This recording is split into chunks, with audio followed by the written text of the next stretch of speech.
Okay, thank you, everyone. That's officially start. And just a quick comment on Joe and Brian. And thank you, Joe. You're talking about the human nature. Okay, I think that's an important question. And just as important as in the Western philosophy, like existence of God. Okay, and the God is all nice, all benevolence. And where's the evil coming from? Same perennial question like in the Chinese philosophy, especially like Confucianism. Since human nature is good, where's the evil coming from? And then I think for last week we talked about this. This week we will focus on the human nature is good. Start from Mencius and then continue from the Chen brother. Okay, so I think that's very important as existence of God. Okay, so that's number one.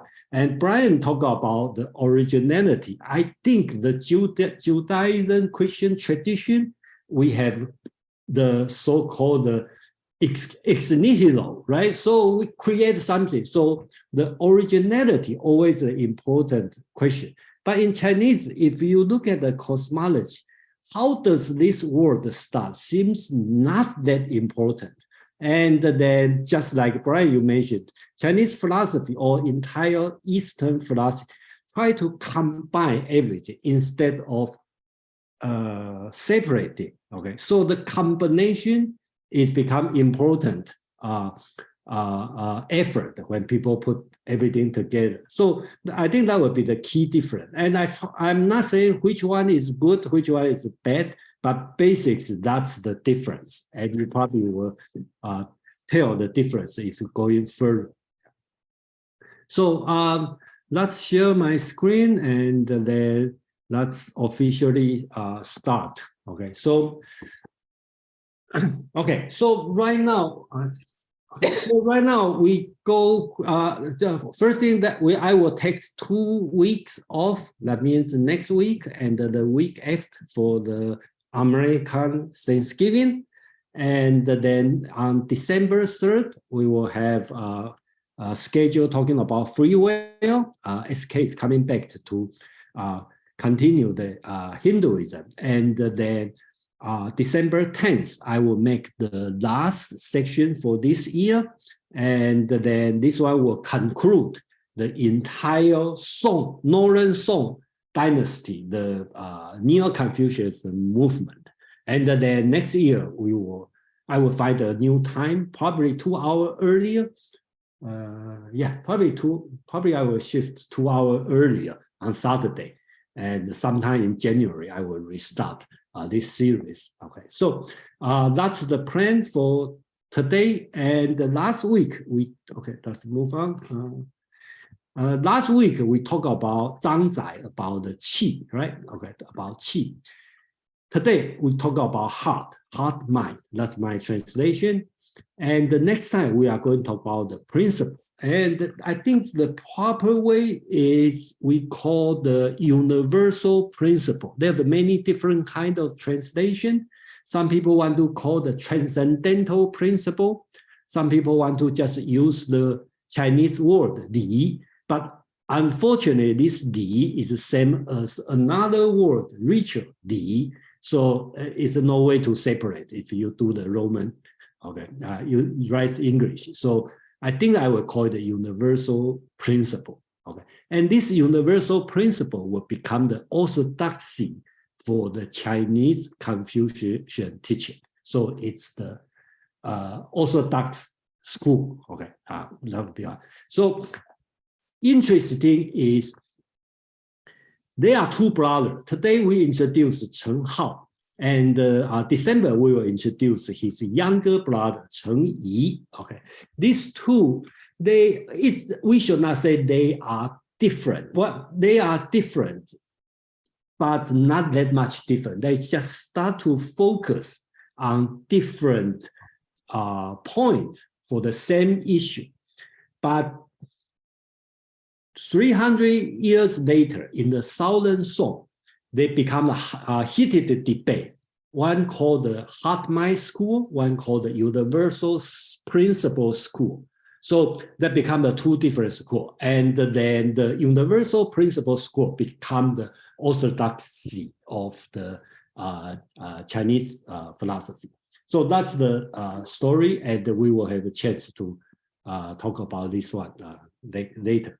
So this one is today we will talk about Xin Xue and basics.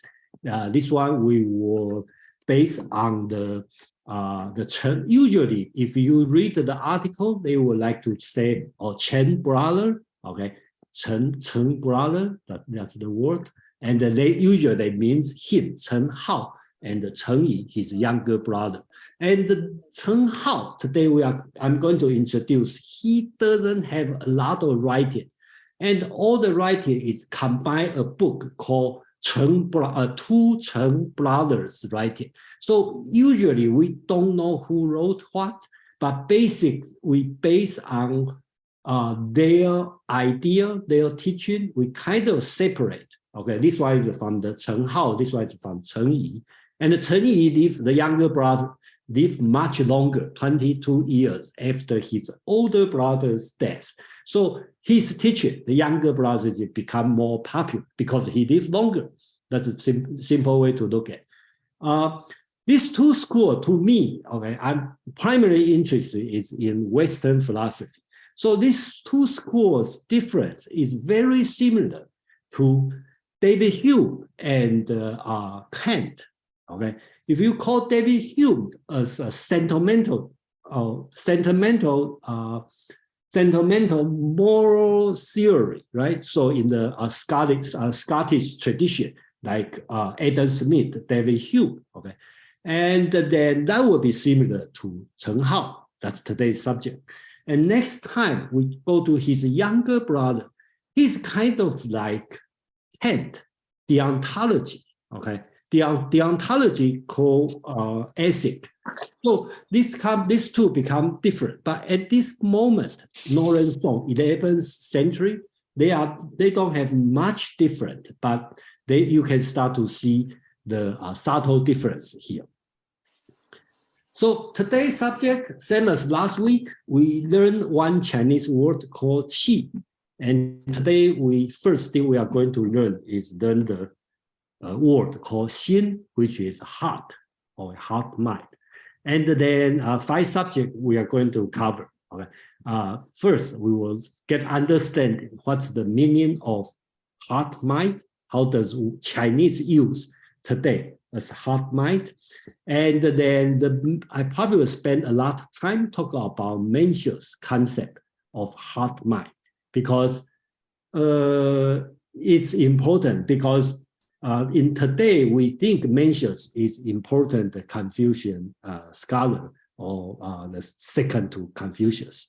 But during that time, it's not, because the hot topic during that time is they have the two schools, one called the respecting Mencius, and another one is skeptical on Mencius. Okay, so there's the two different schools. And I believe Cheng Hao is the person who really put Mencius in the orthodoxy school, like today. So we will spend a lot of time reading Mencius today.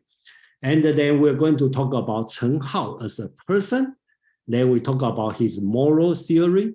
And then we're going to go through for the whole future development, what's his influence on the philosophy. So let's start from here. Okay, I think everyone would probably know Chinese writing is different, and we call the, how do you call it?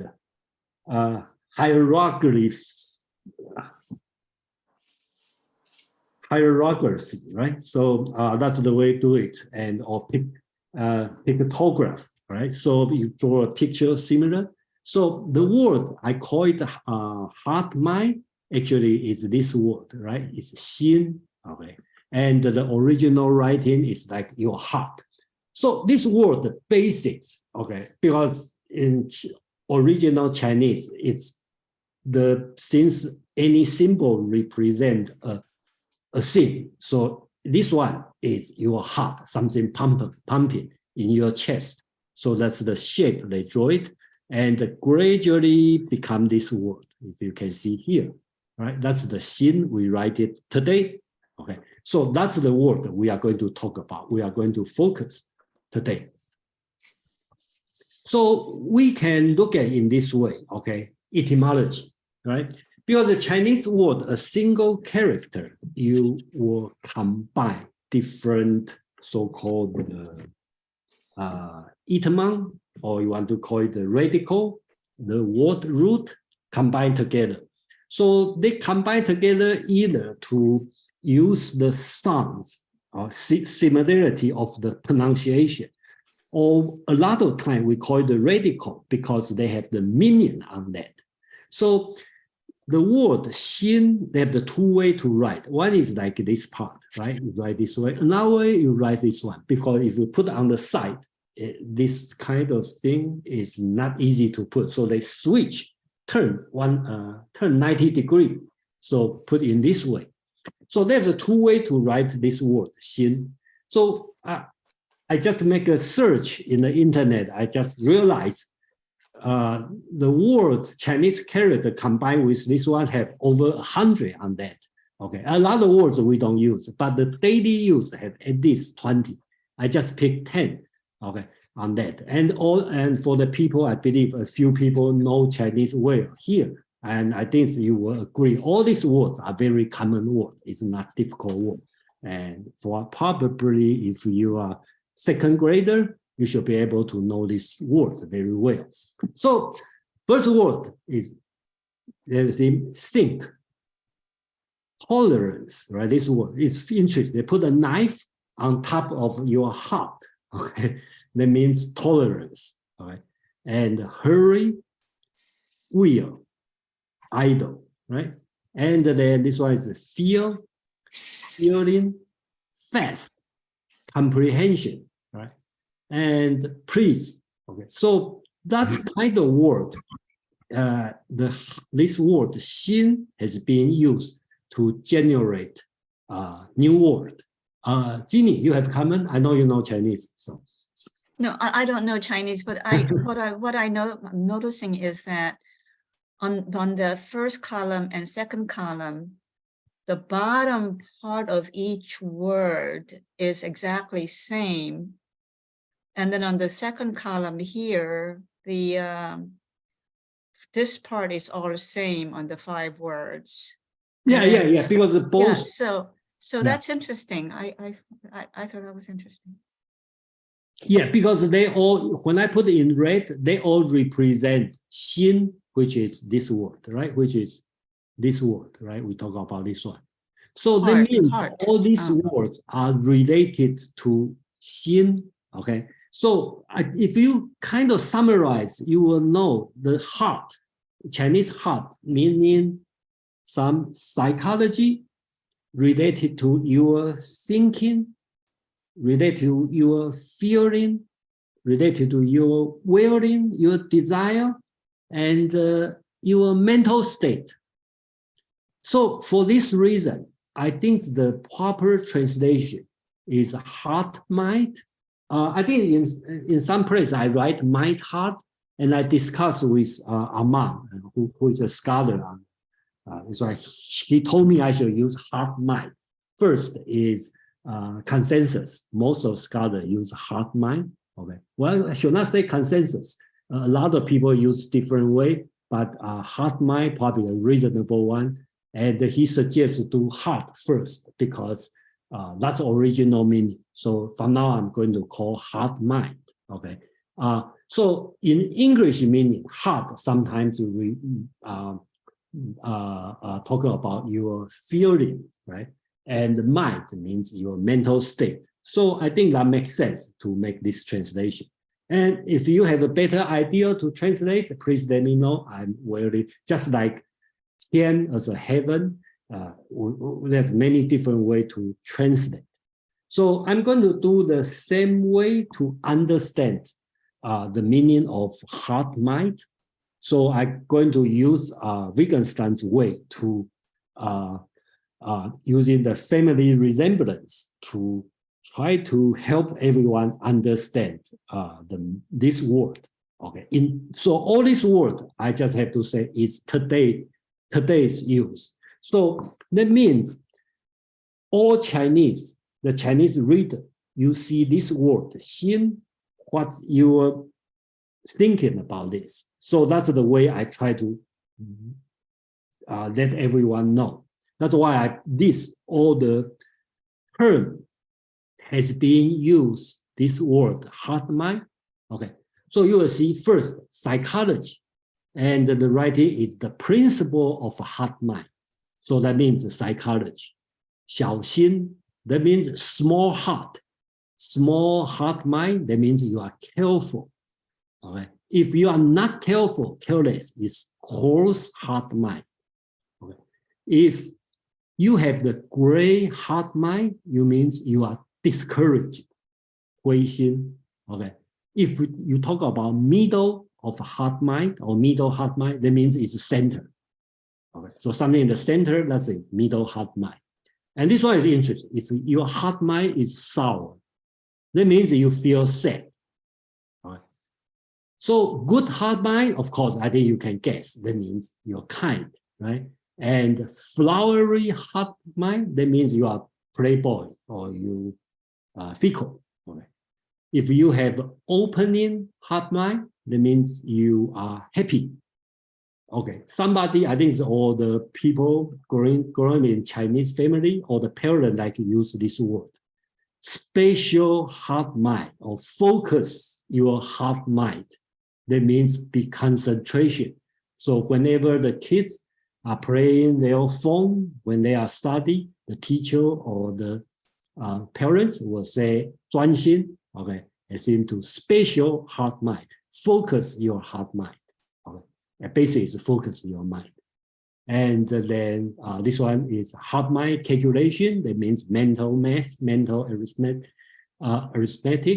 If you talk about private heart mind, you talk about you are selfish. If you talk about you have a dead heart mind, that means you give up. So if you carry in your heart mind, that means you are worried. Okay, you carry your heart. If your heart mind is slammed, right? That means you are biased, you are partial. So usually we will use this one to your parents because my parents always like my younger brother better. So my mother, so she has a slammed heart mind. So I hope this one will help you understand the meaning of heart mind. Okay, so before we go to mentions, because mentions use this word a lot. So put this way, this word in today's meaning, I think the ancient philosopher, their definition and how they philosophizing their moral theory will impact today's understanding of this word.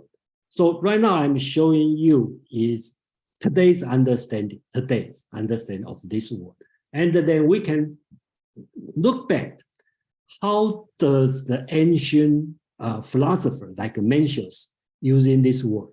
And then I think you will find out it make more sense. Okay, they are how they use this word. So before I move to Mencius, I will pause for few minutes if you have a question or comment or anything to add on. Okay.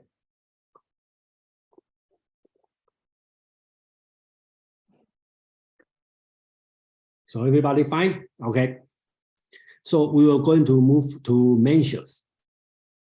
Talking about Mencius. So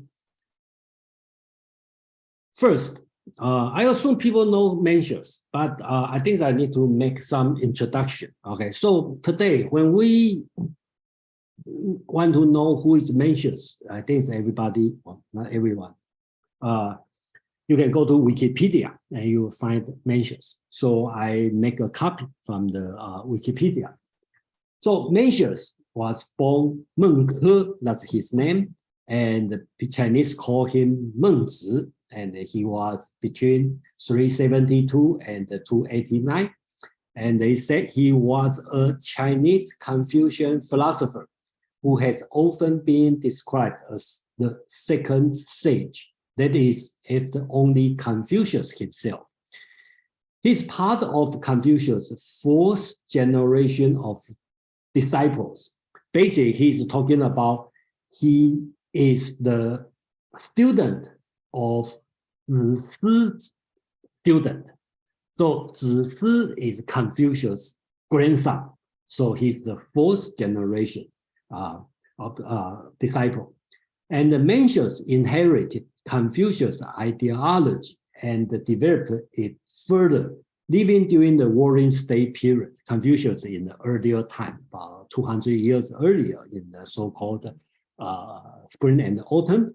And he is said to have spent much of his life traveling around the state, offering counsel to different rulers.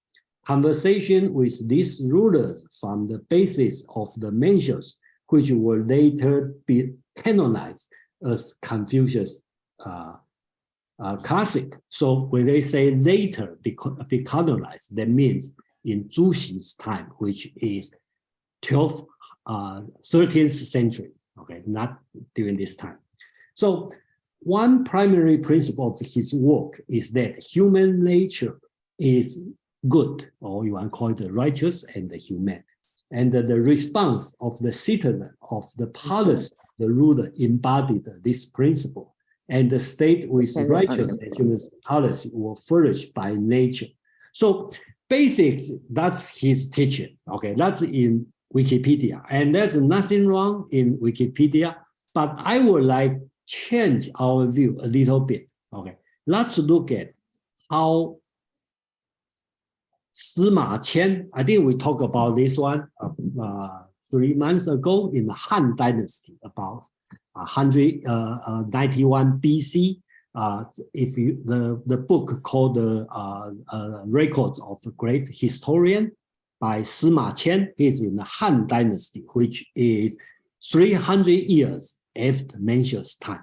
Okay, remember this time. So he's much closer, okay, to Mencius than today. Today we have 2,500 years. Okay, that's our view. Let's see how his view. And the reason I picked this book, Record of a Great Historian, because I introduced this one a few months ago. This one is kind of like ancient with Wikipedia. So he lists a lot of accounts, especially biography. And Sima Qian lists the 70 biographies. Okay, so remember 70. Okay, and they have about 130 for the emperor. Okay. So that's he organized everything in this way. So 70 biographies. Confucius has one. Okay. Oh no, Confucius not in there. Confucius in another set has a whole chapter, whole book about Confucius. So Mencius, Sima Qian only lists him in one biography, which he calls the biographies of Mencius and Xunzi and the others. So basics in Sima Qian is a Confucian. Okay, so he put the Confucius very important. Put him write a lot of things about him. But to Mencius, he has Mencius share with Xunzi, who is the arch-rival to Mencius, right? Xunzi talk about human nature is bad. Mencius talk about human nature is good. So at the beginning, Sima Qian talk about Mencius. At the end, Sima Qian talk about Xunzi. And in the between, he talked a few other people. So you can see how important of Mencius. It's not that important at all, right? He only put everything together, and he just happened on the first one. And these 4 lines of Chinese, I copy from the text. So that's the only thing Sima Qian write about him. Okay, only this line. And I make the translation myself. It's only this long. So you can see in that point of view, you know, the importance of Mencius is only worth probably 4 lines of writing. Okay, so it's not, so in this point of view, he is a good important person, but it's not definitely it's not second sage. Okay, still far away from the second sage. So how Sima Qian write it? Let's read it. Mencius was from the state of Zhou. Okay, Zhou is a tiny state. Okay, in today's Shandong, which is not far away from Confucius' hometown. He studied with the disciple of Zisi, which is Confucius' grandson. That's why we call him as the 4th generation. After completing his study, he traveled to the state of Qi, but the King Xuan of Qi didn't employ him. Then he traveled to the state of Liang, okay, which is Wei. Okay, and the King Hui of Liang didn't like his ideas because his ideas are pedantic and impractical. At the time, the state of Qin is the state eventually conquered all the other states in China. Okay, employed Sangyang. Sangyang is a famous legalist and reformer, and the state of Qin become rich and powerful. The state of Chu, which is on the south, and Wei employed Wuqi, which is the school of military, and the state become strong and defeat other states. The King Wei of Qi and the King Xuan of Qi employed the disciple of Sun Zi. Somebody said he's the writer of the art of military, the art of war, but which may not be true. But anyway, he is the school of military, and the Tian Ji, who is the great general, and many feudal laws submit to the state of Qi. People were interested in diplomatic and military strategy. On the other hand, Mencius liked to talk about the ideas of ancient sage kings, which were not popular.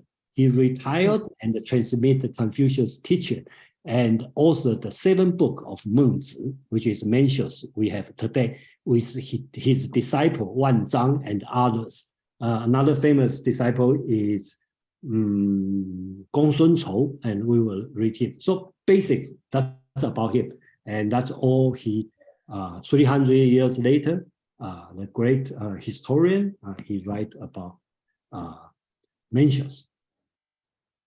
So the reason we bring this one is, I bring this one is, I showed this one in about 1 month ago when we talk about Tang Dynasty, which is about the 8th century, because the Buddhism become popular. Okay? So people just like, I think it's a joke, made a comment, right? That's the question. Buddhism bring in, right? What's the nature of you? Who am I? Okay, the self issue, consciousness, my self issue, and the destination. What's the purpose I'm living, right? So this question, Confucius or other Chinese philosophers, they don't have answer.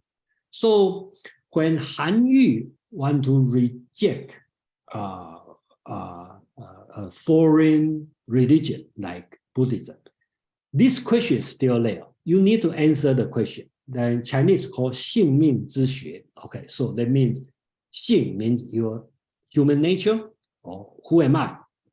Okay, you have to understand yourself. 命 means your destiny. What's your purpose, okay, of living? So this question we have to answer. Without, I will say in Christian world is simple, right? Your purpose is go to heaven. Okay, so that's easy. And you are a sinner. Okay, you are Adam and Eve, and you are sinner. So you just repent, and okay, that's easy. Another way. But Chinese doesn't have this kind of answer. Okay, and nobody answered this question. So that's the question you need to deal with. So Han Yu make his effort on this one. I think I showed this one. I just repeat another way. So kind of like that's Feng Youlan's writing.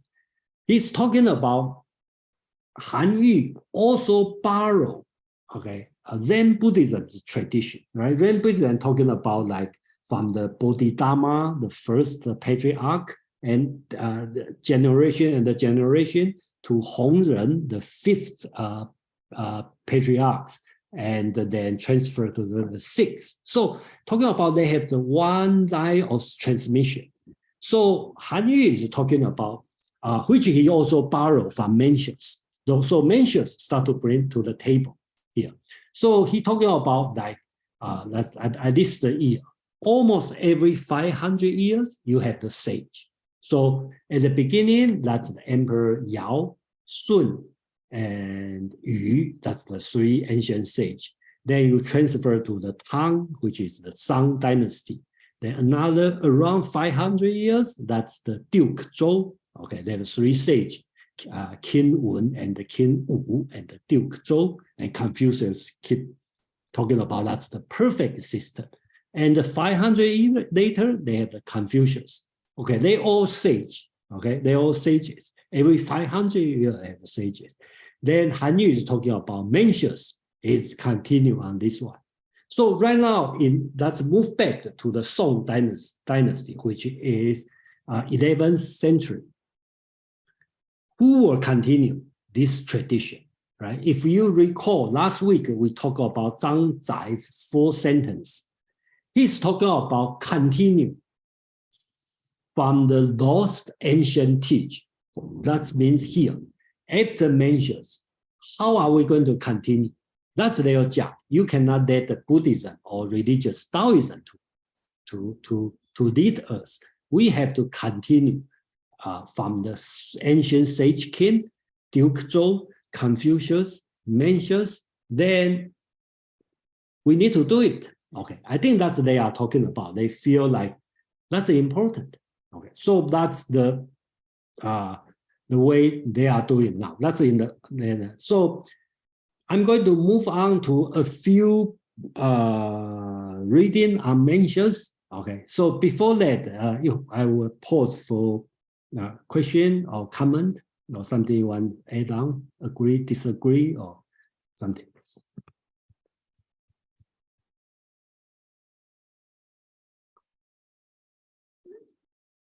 No question, no comment? Okay, so I'm going to read a few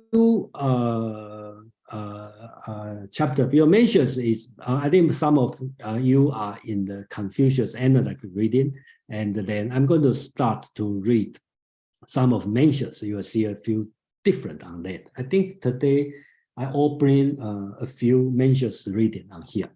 So the reason I bring this Mencius reading is this one is the foundation of Cheng Hao's philosophy. Okay. So if you read the Feng Youlan's the book, only 3 pages, and I don't know how many of you read it and how much you think it makes sense. I think it could be difficult if you don't know the Mencius teaching. So that's why I think it's only 3-4 pages. We need to know a lot of background of Mencius. So this I think that's the first book. It talk about, oh no, not first book. I talk about the so-called Jin Xin, that's the exhausting one's heart mind. Okay, so Mencius said, he who has exhausted all his heart mind knows his nature. So he started to talk about heart mind and the nature. Knowing his nature, he knows heaven. So there's 3 things he mentioned quickly, right?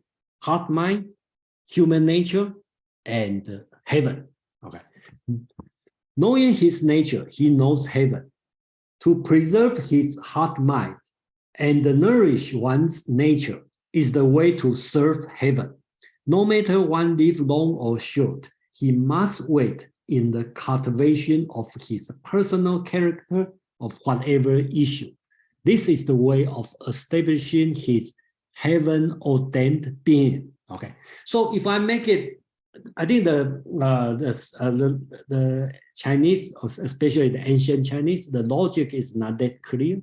But if you make the table here, so basics mentioned talking about you need to do 3 things, right? Preserve one's heart mind, then nourish one's nature, the innate nature, then you can serve in the heaven. Okay, so that's the three things. So you can see the religious question has been set here. That's your self issue. You have a heart mind, and the purpose serving heaven, okay, is here. I think this sentence has been there for a long time, but depending on how you read it. I believe in the Han Dynasty, people will focus on heaven. So you will become more mystical or style. That was heaven-human interaction. But during this time, Cheng Hao is going to focus on the heart mind. Okay, preserve or keep your heart mind. So that will be the focus in Song, Northern Song Dynasty. Another famous thing Mencius is talking about is so-called all things are already complete in us. So Mencius said, all things are already complete in us. There is no greater delight than to be conscious of sincerity and self-examination. If one acts with vigorous effort at the law of reciprocity, when he seeks for realization of Ren, nothing can be closer than his approximation to it. So here he is talking about everything is ready for me. Okay, in this world, okay, human, okay, we already have everything. So only thing you need to do is okay, sincere, okay, and fun and the self-examination. Then you will reach the delight, and sometimes I like to translate the happiness. That's so basically he's talking about from your heart you can pursue happiness in measures. Okay, this one. So then I'm going to move to about most important thing because we talk about the self. Okay, so Mencius is going to focus on human nature, good or bad. So here, Mencius has, most of people probably know Mencius as one arch-rival who is Xunzi, talking about human nature is bad. But Mencius doesn't have a chance to argue with him because he's much about 50 to 100 years after Mencius' death. So Mencius doesn't know him. So Xunzi criticized Mencius, that's true. But Mencius and Gao Zi, or we call it Mr. Gao, is important. I think it's probably 1/4 of Mencius, the book, is about they mention about Gao's Mr. Gao. So we don't have Mr. Gao's writing left. So we don't know what's his philosophy. But he probably one of the popular one or famous one during Mencius' time. And otherwise, Mencius would not put a lot of effort to criticize him. Okay, so Mencius put a lot of effort to criticize him. So we will see what Mencius' view on that. So Mencius, the 7th book, even have one book called Book of Gao Zi. So basically he used whole book to refute Gao Zi's philosophy. So the main point is this. Mr. Gao said, human nature is like water whirling around in the corner. Open a passage for it to the east, and it will flow to the east. Open passage for it to the west, it will flow to the west. Human nature is indifferent to good and evil, just as water is indifferent to east and west. So Mr. Gao's philosophy basically is talking about human is neither good nor bad. It's neutral, okay? But Mencius reply on this. Mencius said, water indeed will flow indifferently to the east or west, but will flow indifferent up and down. Okay, so of course going down. The tendency of human nature to good is like the tendency of water to flow downward. There are none but have this tendency to good, just as all water flow downward. Now, by striking water and causing it to dip up, you may make it go over your forehead. And by damming and leading it, you may force it up a hill. But are such movements according to the nature of water? Of course, the answer is no. It is the force applied which causes them. When men are made to do what is not good, their nature is dealt with in this way. So Mencius' teaching is human nature is good, just like water going down. When you see the bad people, that's outside force make it bad. So if you leave the people alone, they will do good thing. And you see the people, bad people, the thieves, the robber, they are forced to do so. Okay. So you may think about why Mencius say this. It sounds stupid. You know, he's a bad guy, the serial killer. They are good. Okay. They are somebody forced these people to kill other people. Okay, I think Mencius' point is here. He is not talking to the regular people. He's talking to the prince. So he is telling the prince, human nature are good. Because during that time, based on the Sima Qian's writing, right, legalism become popular. So he mentions is telling the ruler, human nature, the people, okay, are good. So why you have to see thieves? Some people violate the law because they are forced to do so. If people are poor, they steal to steal. They start to rob, right?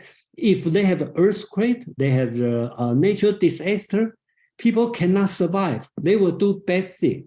So what is a ruler to do is let people do the good thing. Okay, so I think that's the Mencius' purpose when he called human nature is good.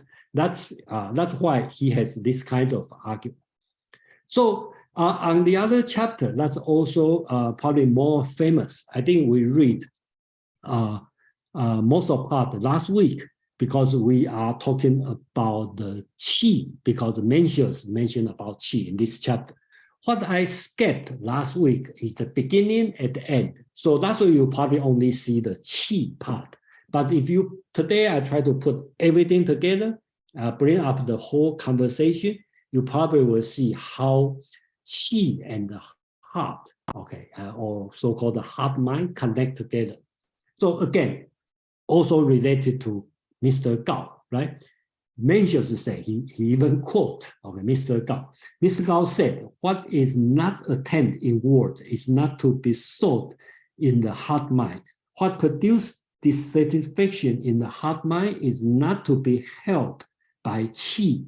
The latter, okay, which is the produced dissatisfaction in the heart mind is not to be held by qi. May be correct. He's talking about the second part is correct, okay? But the first part, the formal, and that what is not attained in the world is not to be sought in the heart mind, cannot be correct. This will is the, okay, the will is leader of qi. Qi prevailed and animate the body. The will is the chief and the qi is subordinate. Therefore, I say, control your will, never abuse your qi. Okay, so I think the logic is a little bit confused and because they never learn syllogism, okay, they never learn Aristotle, that we have to forgive them. Because so I just kind of organize in this way. Their argument between Mr. Gao and Mencius is here. They talk about the word, okay? I think that means the teaching, the virtual teaching. In Mr. Gao's point of view is the virtual, okay, will teach your heart, and your heart will affect your qi, okay? Okay, so it's the virtual, the word, and the heart mind, and the qi. That's the sequence. Mencius say, no, it's wrong. I agree, Mencius agree, from qi If I'm heart mind, will control your qi. But the virtue or the words is not going to impact your heart, your heart mind. The qi is going to control it. So if you look at the sequence, would be in Gaozi's point of view, would be virtual teaching, heart mind, and the qi. And the Mencius's point is heart mind first, then heart mind will lead the qi, and the qi will lead the virtue. So why that's important? I think if you bring to the Western point of view is this. Is virtue external or internal, right? In Gaozi, in Mr. Gao's point of view, virtue is external, it's outside you. Mencius's point is virtue is within you, okay? So I think you can bring to the human nature in this way, because since your human nature is good, so the virtue is generated from your heart. And Mr. Gao's point of view is human nature is neither good nor bad. So you teach me the good thing, I have a good heart, then I generate good qi. Okay, I do a good deed. So I think that's the philosophy they are doing. Even they don't think, I don't know, they really think this way or not, but the Song scholar, okay, they try to view in this way. So that's the argument. And we read this one, they talk about important teaching. So they start talking about Gong Sun Chou is he mentions student. So ask mentions again, right? The whale is the chief, and the chief and the qi is subordinate to it. Why do you say control your word, never abuse your qi? So he talked about when people run or falling because people think it's hard. No, actually it's a cheat. So we talk about you need to control your qi. Then I think we talked about this one last week, and then because Mencius criticized Mr. Gao, apparently Mr. Gao could be very famous philosopher or during that time. So his student, Gong Sun Chou, start to ask, my master, wherein you surpass others, basically talk about why you are so good, right? So Mencius talk about two things. I understand word. I'm good in nourishing my awe-inspiring qi. Okay, we are not going to talk this part, but understand word also important, because you can imagine if you put heart mind as the center, every word that you said, right?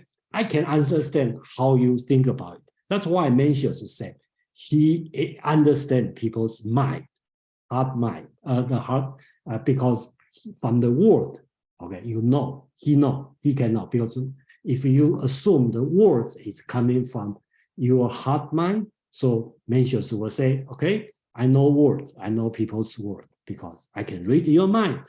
And another thing, Mencius talk about good in nourishing my awe-inspiring qi.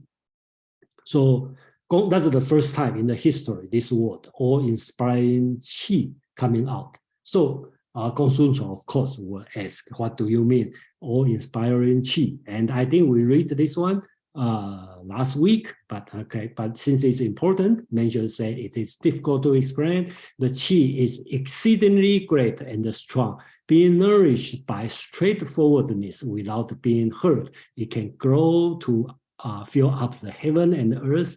It also needs righteousness, yi and dao, okay, to grow. Otherwise, it's stuff. It's organic. It can grow as big as to fill up to the heaven and the earth. It is produced by the accumulation of intended righteous deed. It is not to be obtained by incidental righteous acts. If one's conduct doesn't match his mind heart, qi is starving. Okay, so he's talking about you need to feed the qi with the right attitude, and it will grow. If you don't do it, you will shrink. Let's put it this way. So that's he talk about qi. Then he continued. That's the important part here. So Mencius continue after talking about qi, right? Remember the heart mind and the qi. Then he talk about virtue. Then he talk about how to nourish your qi. So he's going to tell very, I would say, controversial idea here. And then you will see the subtle difference, which is two different schools will start from here. So Mencius continues to say, therefore I said, okay, Mr. Gao has never understood righteousness, okay, because he make it something external. Righteousness, Mr. Gao make righteousness external. One must do something. Never make a correction. Never forget the heart mind. Never help to grow. So these words, okay, is very controversial. Mencius, they talk about what do you mean, right? You must do something. I can understand. We need to do something. But what do you never make correction? So here is Chinese say, 勿正, 心勿忘, 勿助长. Okay, Mencius is talking about never make a correction. Okay, I think the meaning is never make a correction for others. You do it for yourself. Okay, never forget. Forget what? Never help to grow. Okay, so that's a very strange teaching. Okay, so Mencius know that. That's why he make an example. Let us not be like the men of Song. Okay, for some reason, they all like make fun of people from the state of Song. So he said, let us not like Song. So whenever some stupid people, they will use the people from the Song. So there was a man of Song who worried that his sprout, his farmer, right, were not growing. And so he poured it up. He just poured up.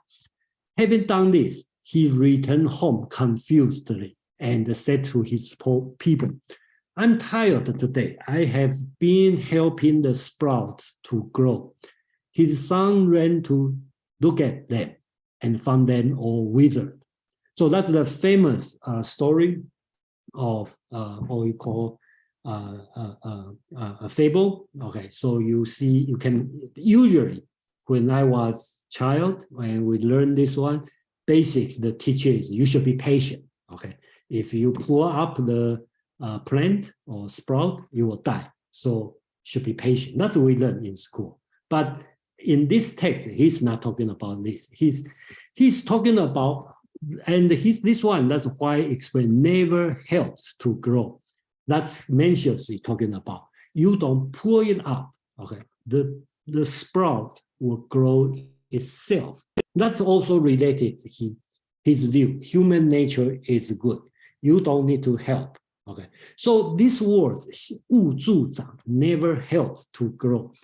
I would suggest if you are a Confucius, right, Confucians, you will focus on growth. Okay, you will naturally grow. But if you are Taoism philosopher, you will focus on never help. Leave me alone. Okay, leave people alone. They know how to do it. So since we are reading this one as Confucian teaching, so we focus on growth. So when we read help as outside force, okay, you no need outside force. It will grow just like a sprout. That's why Mencius continue to talk about there are few in the world who do not assist the sprout to grow. They assist them to grow long, pour out their sprout. What they do is not only no benefit to the nature, but to injure it. Okay, so that's the Mencius talking about. The human nature is good, you will naturally grow. And this concept, if you watch Chinese Kung Fu movie, okay, I don't know how many know Kung Fu, okay, Chinese Kung Fu, okay. There's two kinds of Kung Fu, right? If you watch the Jackie Chan, okay, or Jet Li, okay, the Kung Fu movie, this kind of like Taekwondo or like Shaolin Temple, this kind of movie, and we call it the external force, right? So you hit hard and you can break the 10 brick at one time. That's the external force. That's one kind of Kung Fu, right? There's another kind of Kung Fu. That's so-called internal force, just like the Tai Chi, right? You are slow and then look soft, but you still can do it. For a 10-year-old boy can throw out a 200-pound man. Okay, so this kind of soft force. So if you look at the Kung Fu in this way, that's kind of like Mencius is talking about. Human nature, it's inner force, you already have it. You just grow it. Okay, you don't need outside world. That's another way to think way. So, but he's not talking about Kung Fu. He's talking about the virtual human nature is good or bad. So, to this point, I will stop for a minute. If you have a question, comment, then I hope I make it clear. You know, it's not very. I would say that's not easy, but I just want to say, if you have any question, comment, or anything you want to share.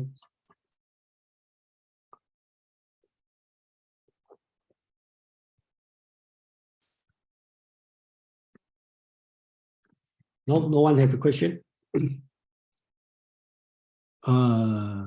Oka? Yeah, please. Yes, hi. I just wondering, maybe is it possible that heart mind in something like could be translated like a soul? Yes, some people translate as a soul. You are right. Yeah. It's a soul because the Chinese don't say soul. Okay, so you can say heart mind is soul. But again, I reject this translation because when you talk about soul, you might think about after death, right? Does the soul exist after death? Then you create another question: immortality of soul, and then does the soul exist before you were born? So a lot of questions here. So that's why, you know, and I do see some scholars use the word soul. Thank you. Okay. Is there some kind of a separate concept that closer to soul? Well, Chinese have some words called soul, okay, but it close to the ghost, and some people will say that's the qi. We have the yin and the yang, and then for the yin qi collect together, that's kind of ghost, but it's not really a soul. But Chinese also believe after death you go somewhere, and which part must be soul, right? Nothing else. So that's another question. Yeah. But it's like if it's ghost, so it's probably closer to spirit, not to soul. Yeah, and some people, I think a lot of writing, they will just use the word xin, okay, to avoid confusion. Okay. Yeah. Okay. Thank XIN. you. Thank you.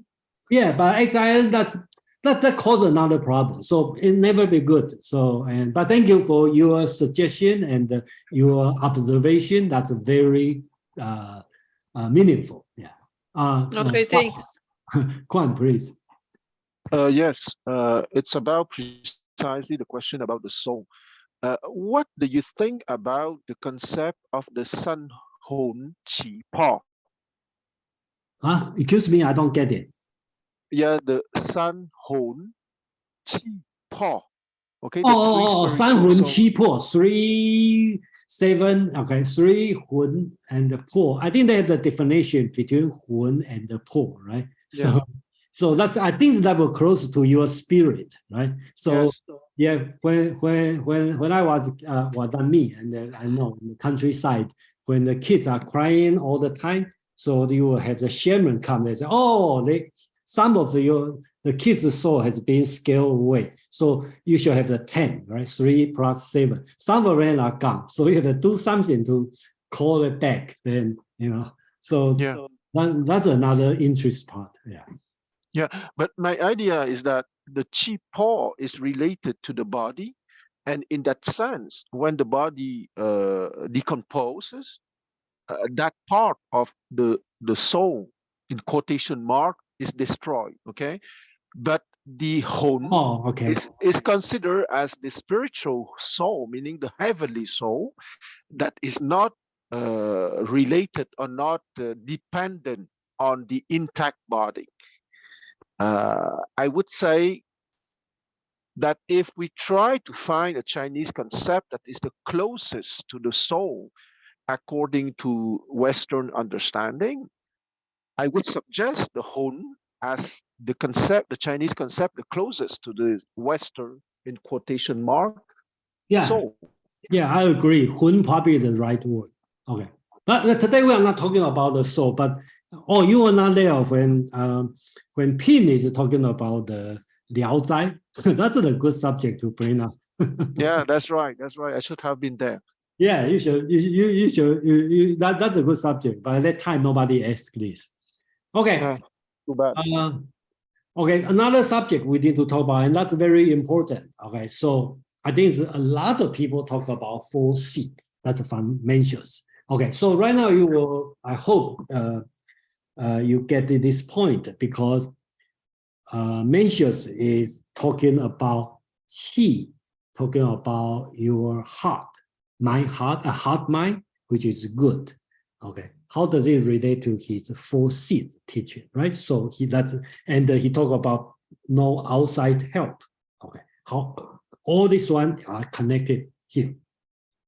He talked about 4 seats. That's important part, and especially in the Western world. I think this 4 seats probably more famous in Western than in Asia. Okay, so Mencius said, all men have a heart mind which cannot bear to see the suffering of others.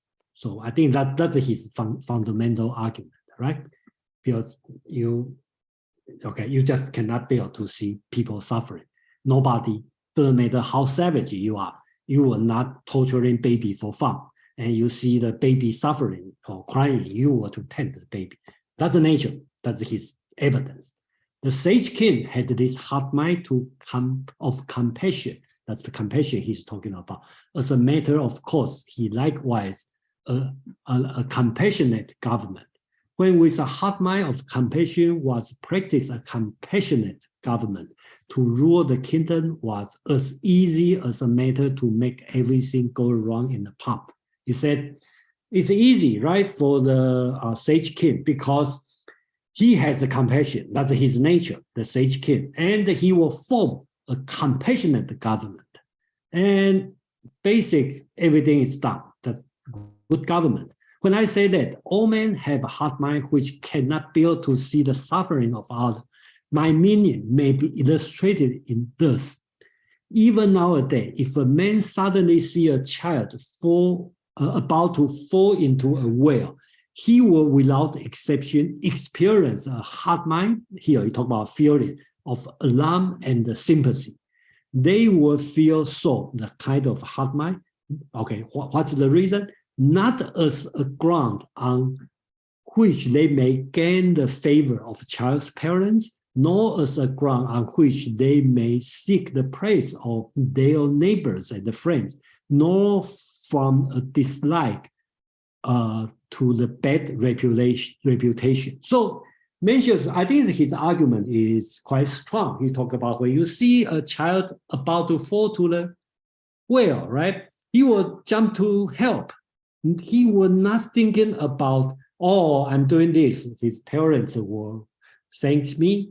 He's not thinking about doing this. My friend will respect me. He's not thinking, even thinking, if I don't do this, people will say I'm the bad guy. No, he didn't say, just nature. He will do this. So that's Mencius' argument, say everybody has a good heart.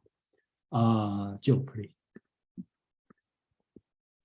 We covered something like this with Confucius, didn't we? No. Okay. It was the same that's thing. That's why I would like to, at the beginning, I would say, today our view of Mencius is very, and then if you look at it, you probably will see a lot of difference between Confucius and the Mencius. Yeah, it's not, definitely not in Confucius. Yeah, but okay.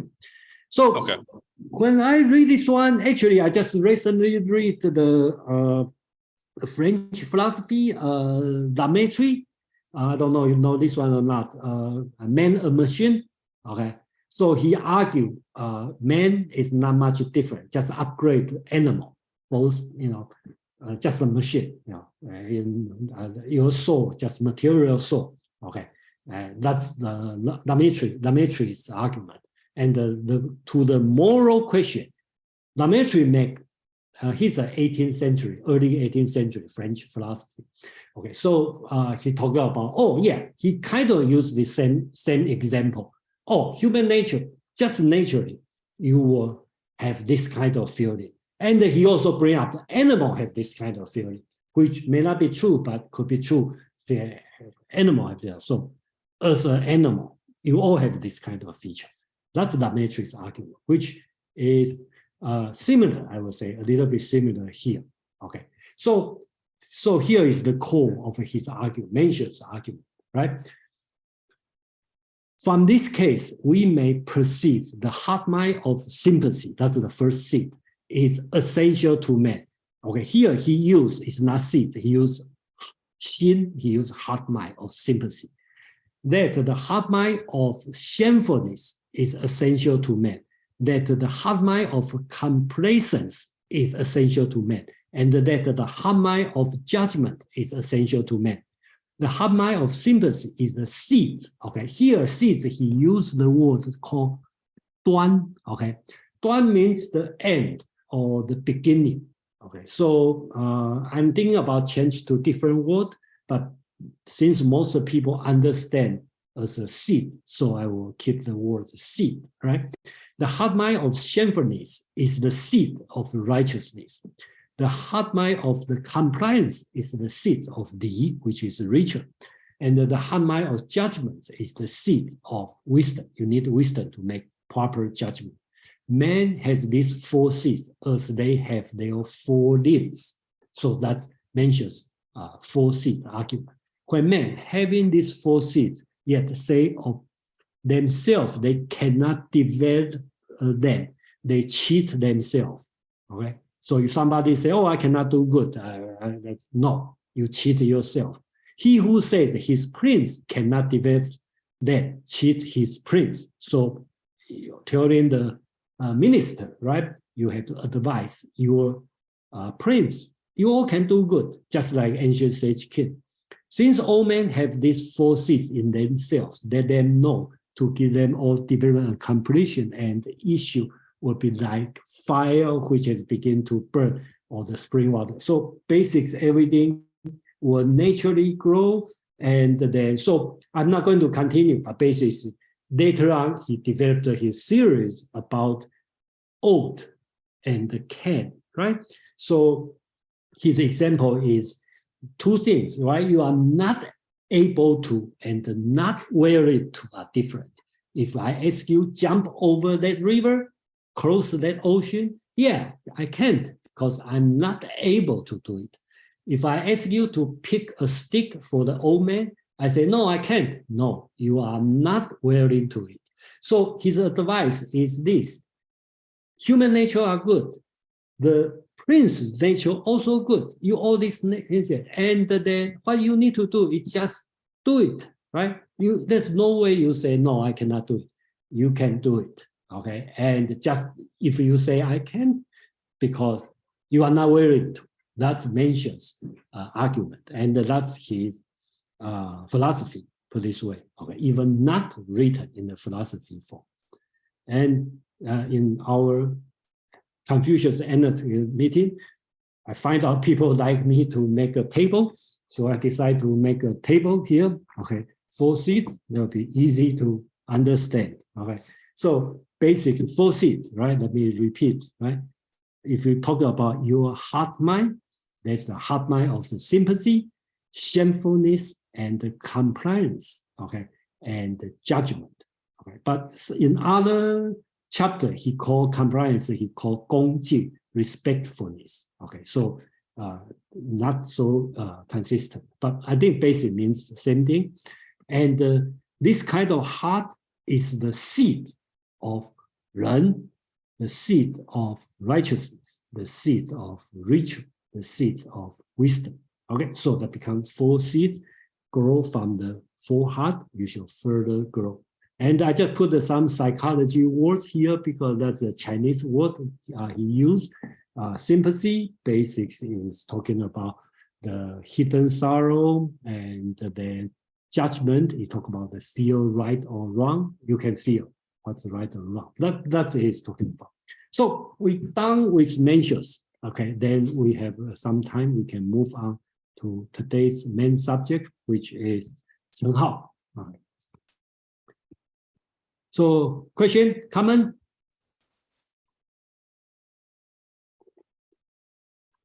Okay, so let's move on for Cheng Hao. Okay, it's simple, Cheng Hao. I think we talk about a few people. Okay, we talk about Shaoyong. We talk about Zhou Dunyi. Shaoyong is the number of stubborn. Okay, I will bring him back. Okay, next time. And Cheng Yi, Zhou Dunyi talking about the 5 element, the Taiji, the ultimate draw chart.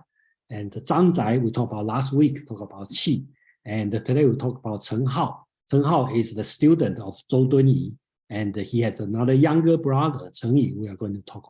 These 5 people, we call the 5 Confucian scholars of 5 Confucian masters in the Northern Song dynasty. They all live in relatively the same area. They all related. They talk to each other. So they built the foundation of the Neo-Confucianism. So he was born at Cheng Hao. Today we talk about the older brother, 1032, Min Dao Yi of the Renzong. Okay, so that's why a lot of time they call Mr. Ming Dao. Okay, so he's one of the 5 Confucian master in Northern Song. And when he was 25 years old, he passed the imperial examination and started his career. And when 1070, and he left the central government and become the reform movement from because that person we will talk about probably next year, the movement from Wang Anshi. I think I will briefly talk about this one. Wang Anshi is important. He had a reform. So turn out a lot of Neo-Confucian scholars disagree with Wang Anshi's reform. So they left the government job and they become a teacher. They become a professor, a philosopher.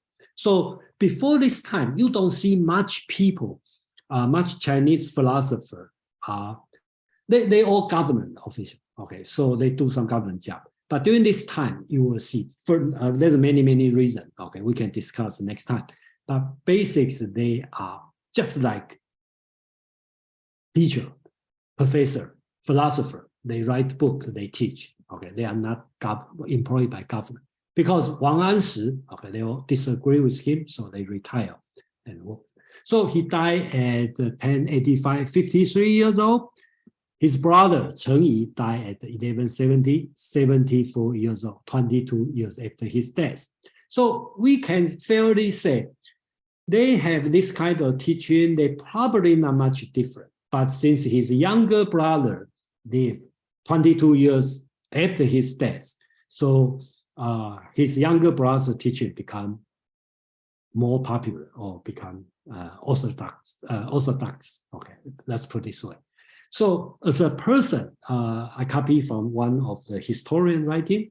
Okay, he said he can sit all day long like a statue, but he was very warm and affable when he receiving people. So he's very nice, gentle guy, happy.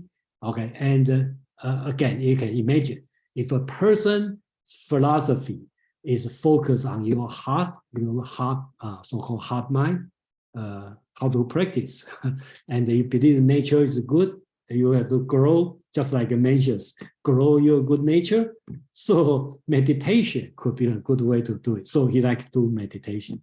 And then instead of doing this, I'm going to bring 2 points he's writing on this. So you probably can know Cheng Hao's personality. So This one is famous, okay? Talk about spring days, okay? Sparse clouds and light breeze nearly noon. After flowers and the willows, I cross the river front. Okay, Chinese poem during this time, most of the poem, you usually think of painting a picture. Okay, so he's talking about springtime, the picture, right? Passer-by watch, people pass by watch, not knowing my joyful heart mind. Okay, remember in the Mencius teaching, talking about sincerity, then you will be happy. So that's what he's talking about. Okay, he has a joy, he feel happy. Okay, so people don't know me because my heart, right?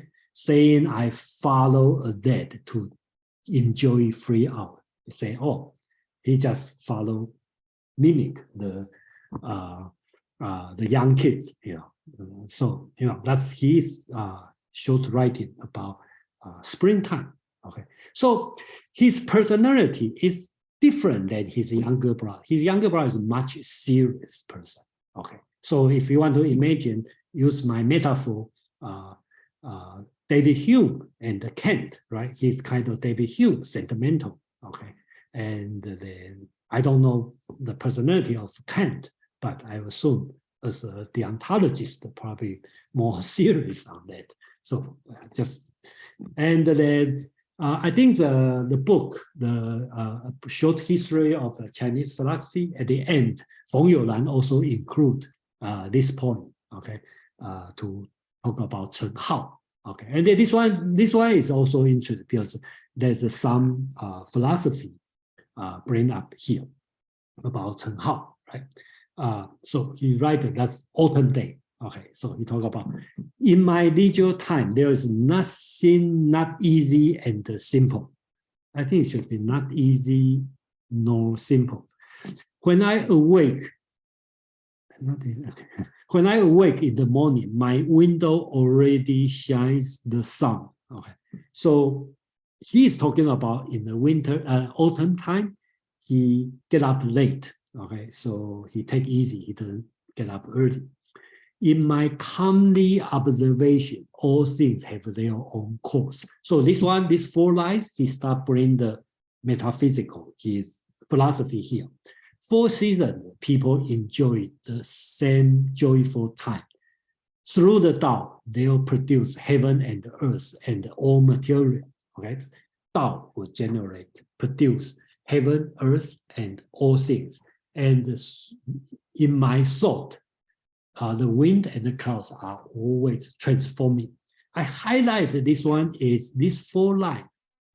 He is talking about calmly observation, the time, the heaven, earth, and everything, tangible thing, and also talk about his thinking. Everything come, but his thinking can transform to anything you want. That's he pack everything in the point. Neither rich pollute me, nor poverty affect my happiness. A man like this, a hero indeed. So he's talking, and this one is to reflect 2 things. If you read, you learn Mencius, you will know these words. Okay, never rich pollute me, nor poverty affect my happiness.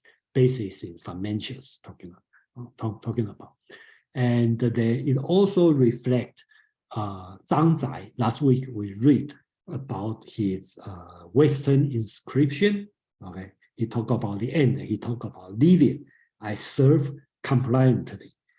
Dead, I shall be at peace. So doesn't matter I'm rich, I'm poor, I'm alive, I dead.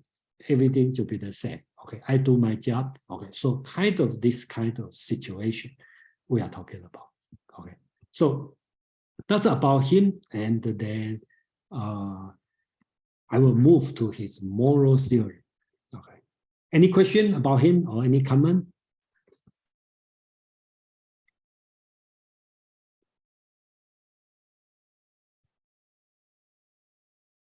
Okay, so that's going to the moral theory. Okay, so I think I'm pretty happy in this week. I find that well, should I say this way? Okay. I think it's I don't know you have this question or not. The Chinese philosophy looks a little bit strange. Okay. Because I think it's because we have the Western mind, include the people in Asia today, being, should I say, polluted or being set in the Western philosophy mind. When we talk about philosophy, we probably think about in tradition, right? We had the three branch, right? Metaphysics, ethics, epistemology. And some people will add the logic here, but sometimes you will put logic as a part of metaphysics. Okay, that's debatable. But that's the way. If we have this one in your mind, when you read the Chinese philosophy, you will find out it's strange. Look like Chinese only focus on ethics. And the small part of ethics even doesn't have try to teach you how to judge right and wrong. Look like it's only a lot of teaching, moral teaching. Okay, do this, don't do that. You know, just like a 10 Commandments. So I think that because the way Western look at philosophy is different than Chinese way to look at philosophy. So I find out this one probably can help. Okay, I start to find out this category help you understand the Chinese philosophy. So if you re-categorize philosophy, okay, forget about Western philosophy. You look at the Chinese philosophy, it's fair to put its three branches in this way. First is ontology. Second, we call the Gongfu. Okay, that's moral cultivation. And the number three is theory of realm. So this one I checked in Chinese called 境界论. Okay, let's start from Wang Guowei, a modern philosopher. So he called 境界论. And I try to find the proper translation because it kind of not exist in the Western philosophy. So they have many different kinds of translation. Some people will call it a theory of a state. Okay. Some people call it sphere. Some people call it boundary. Okay. But turn out, I think the theory of realm probably makes sense. Okay. Let me explain this one, my understanding. And you probably will see how does Chinese thinker, okay, deal with philosophical question. So theory of realm kind of like you are talking about your final goal, okay, but without telling you how to get there.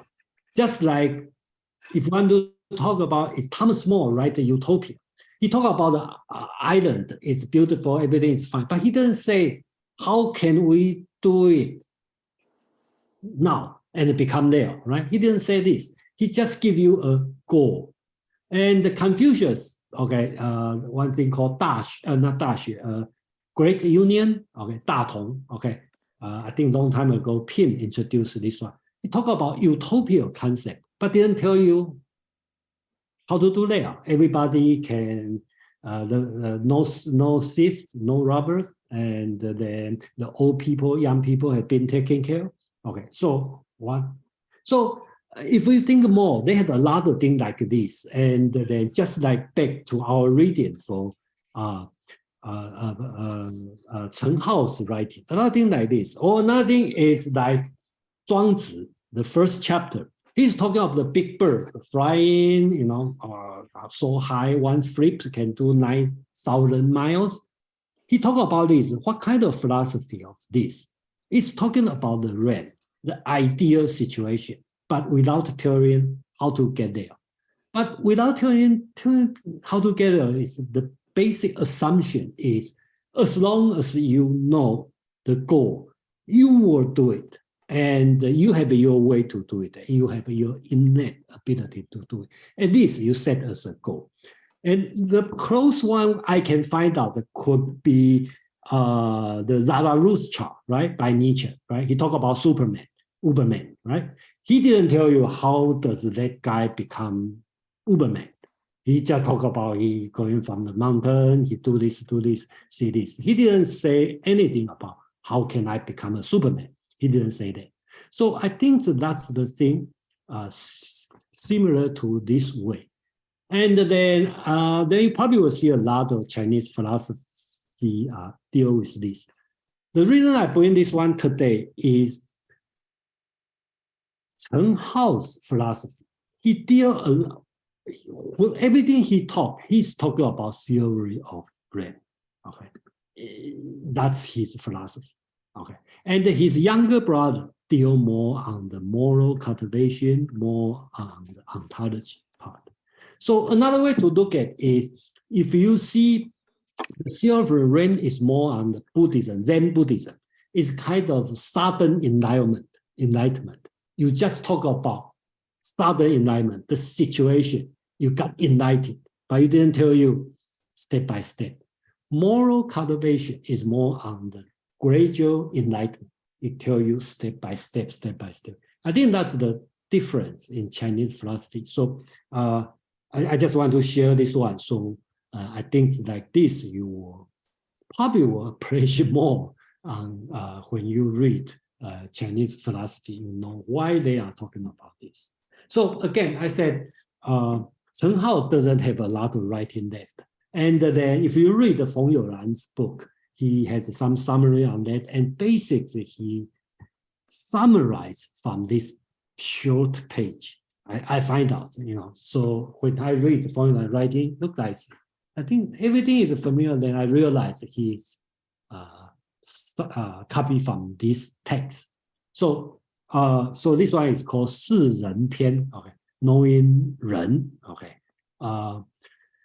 Knowing 人 is the first step of learning. People of 人 are united with everything. Okay, talk about united everything. Righteousness, ritual, wisdom, and trustworthiness are all 人. Okay, remember this sentence.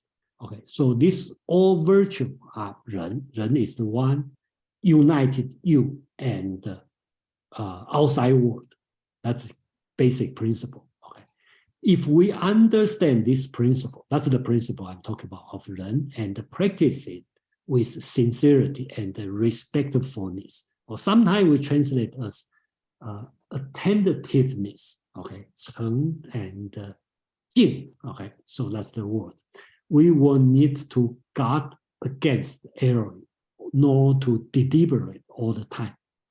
If we are negligent, okay, then we would need to guard against error. If we are not negligent, why will we need to guard? If you don't understand the principle, then we will need to deliberate all the time. If we keep this principle of learn for a period of time, then we will understand it. Why do we need to deliberate? The principle of learn is no different from other things it belongs to. And the function of nature is depend on our disposal. Okay, I think that the end is very lengthy. Okay, but I think that's the structure of the Chinese word, because actually it's just talking about with this principle, you don't have to do. Remember, just like Mencius talking about, you don't need outside help. You don't need to pull up. You will grow up. So as long as you have the sincerity and the respectfulness, right? You don't have to always guard yourself to make mistake. As long as you understand, knowing 人, you don't have to keep thinking this right, this wrong, this wrong. Okay, you are naturally doing good. So it's simple. So that's why I'm talking about it's a kind of theory of RAN. He's talking about if you become like this, if you do this, then nothing goes wrong. I think that's his teaching on this. So we have two hands up, Madeline and Joe. Madeline, please. Thank you, Jason. Well, I noticed in the text there was some discussion of Ren in terms of using it for the word paralysis. As a term. What word? I didn't get it. Paralysis. In other words, in medicine. Oh, yeah. I will talk about in a few slides. Oh, okay, good, good, Yeah, because I yeah. thought I that know was a you probably very know. interesting use of Ren and yeah, And okay, medicine, thank you. in Chinese medicine. Yes, yes. Yeah. Okay. That's the okay. Yeah, I will talk about this. Joe, please. Ren is impossible, just to be clear, just to maintain all the time. Correct? That's a Confucius teaching. Okay, okay. I just want, all right, that's just all right. This is so, Okay, but that I just kind of make fun of that. If you think about my this category, right? Sometimes we talk about theory of Ren. That means you already get there. You are sage, you are there, right? right. That's not possible to get it in Confucius' point of view. But in a way, it's easy if you talk about moral cultivation. Only whether or not you want to do it. Okay, Confucius will say, okay, doing this, you just do it. Then you can. I think they all believe the same way, but the goal is high. So sometimes get confused. You say that's contradict to each other. The reason is sometimes they talking about the theory of Ren, the goal. Sometimes they talk about moral cultivation. So I think that's why it's sometimes confused. Okay. All right, that makes sense. Okay, let me continue. Here he's going to quote from Mencius. That's why I take time to read Mencius. So I hope it will make things clear. Therefore, Mencius said, all things are already complete in us. We read that, right? We need to be sincere in order to reach the ultimate happiness. And we are not sincere, then we treat the principle of Ren different from others. How can we reach? Okay, so basically talk about, I just repeat, and he record. Mencius said, one must do something, never make the correction, never forget the harm, never help to grow. Okay, so he tried to explain. I think I already explained all this one. And so important thing I like to talk about here is, the text is a little bit lengthy in Chinese, in English, unless I want to repack this language. But if you make it short, basically it's talking about your heart, okay, heart mind, and if you can keep it, and then you with your sincerity, okay, respectfulness, you can do it, and you will have happiness. Remember his point, he talked about happiness. So just a quick make summary. I think that's from Feng Youlan. Okay, so that's also I think so that's we all have this one. Okay, so basically that's a part of Feng Youlan's writing. We're talking about the heaven and earth, right? He quoted from I Ching, Book of Change. Okay, so the supreme virtue of heaven and earth is to give birth to life. So if you think about his philosophy, he is thinking about everything organic, it's nature. So even the virtue of heaven and the earth is the Feng Youlan used the word "sheng." Okay, that's this word, and I think we just direct to translate to give birth to.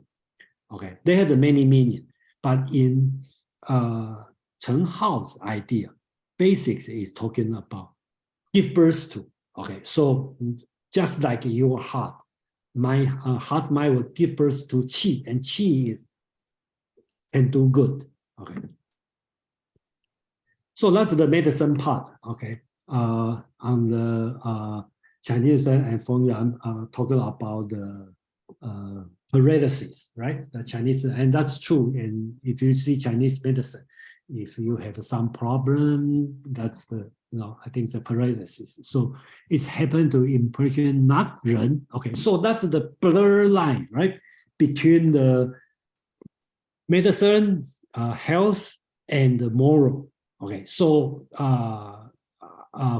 this one I copy from Feng Youlan's writing. Okay, so basically it's talking about Cheng Hao said the doctor described paralysis of man's arm, leg as not Ren. Okay, so if you are not Ren, there's two meaning, because one is you are not doing good thing, okay? And that also means you don't connect, okay, the feeling, you don't connect with outside world.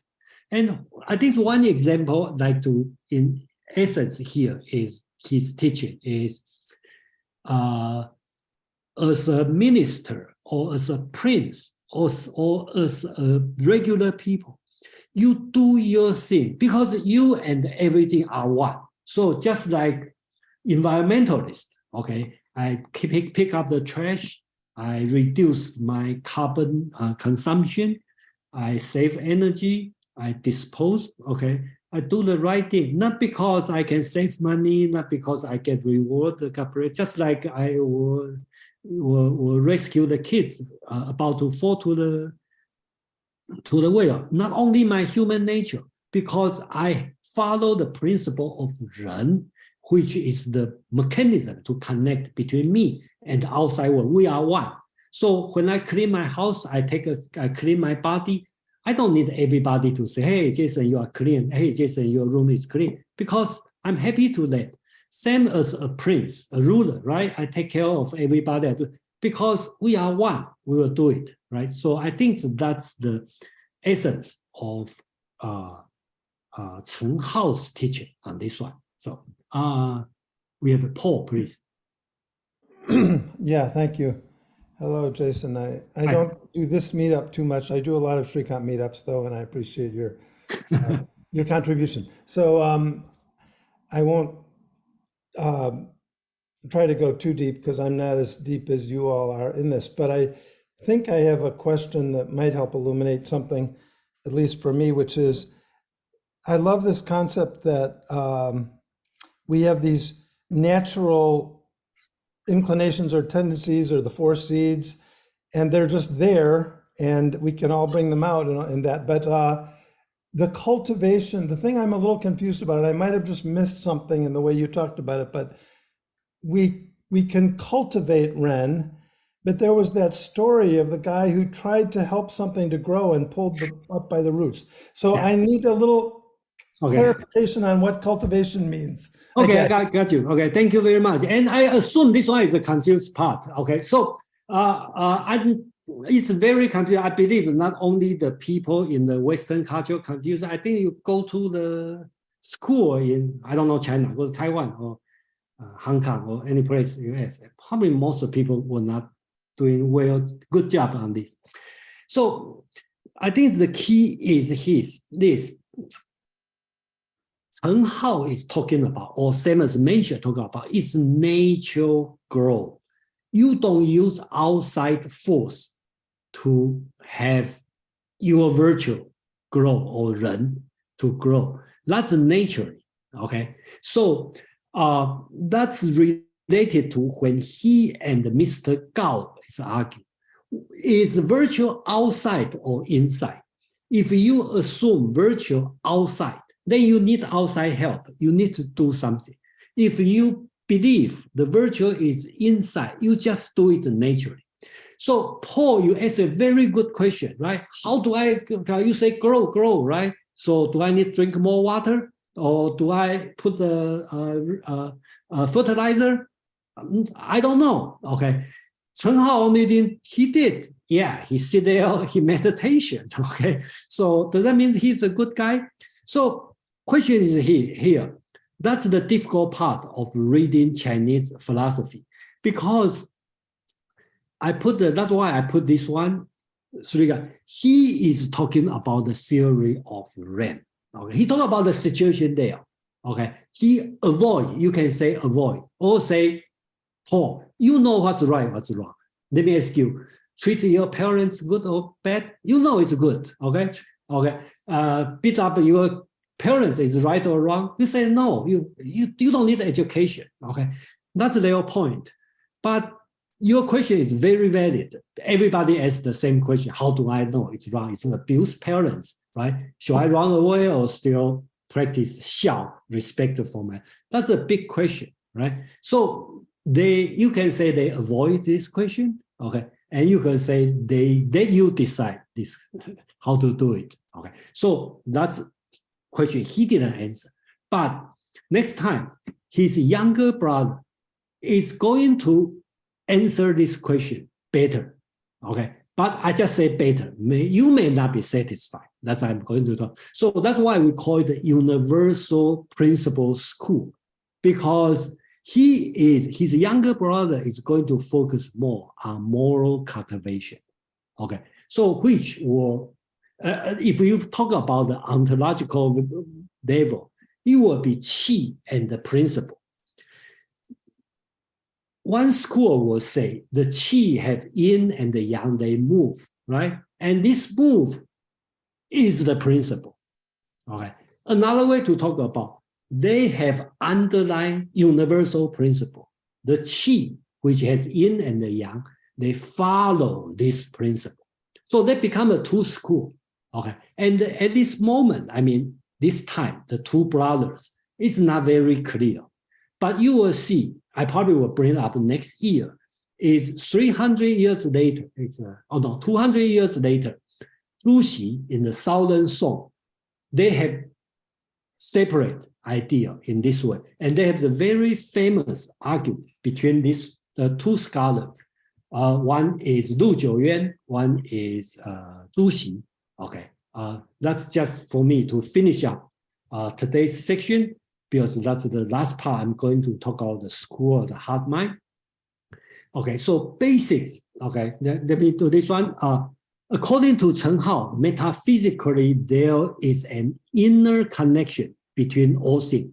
Okay? What mentions called the feeling of my heart mind. I copy from Feng Youlan, so I decided not to change word. So he talked about feeling of commiseration. Okay, unbearing mind. That's talking about the my heart. When you see the kids about to fall, is simply an expression of this connection between ourselves and other things. So you and that young kids, you don't know who the kid is. You have this kind of connection. Even you see a dog suffering, right? You will try to help. That's the connection he's talking about. If often happen, however, our unbearing mind is obscured by selfishness and use the Neo-Confucian term is selfish desire, simply there. That's this part is talking about where's the evil coming from, right? Same as the question in the Western philosophy, right? God is all nice, all good, the good heart of the greatest.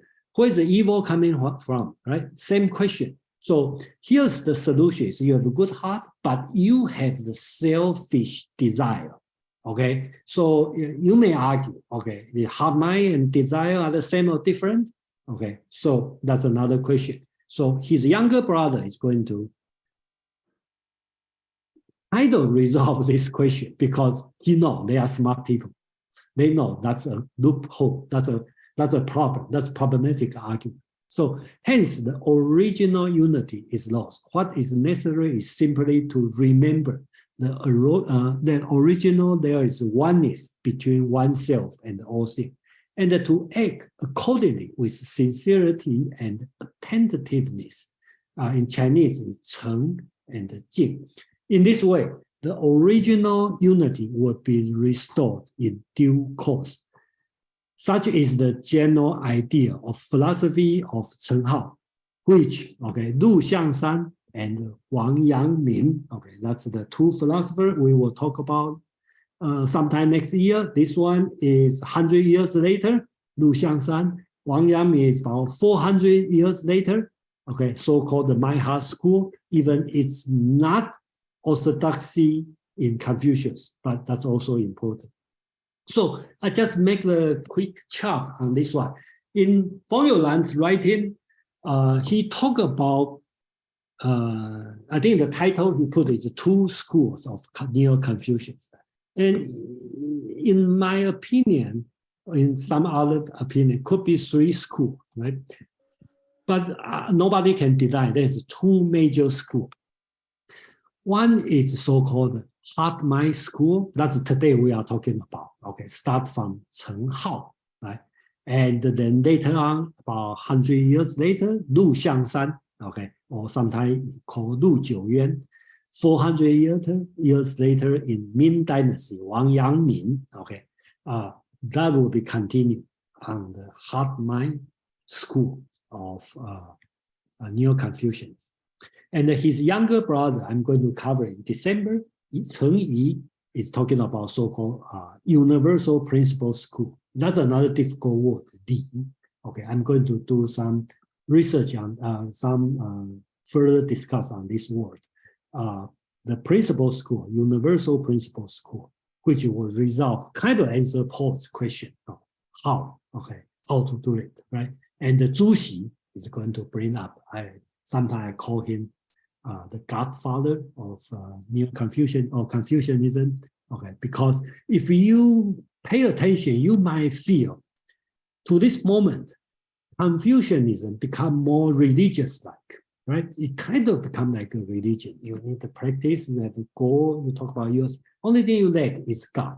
Nobody put Confucius as God, but without God, still kind of religious practice.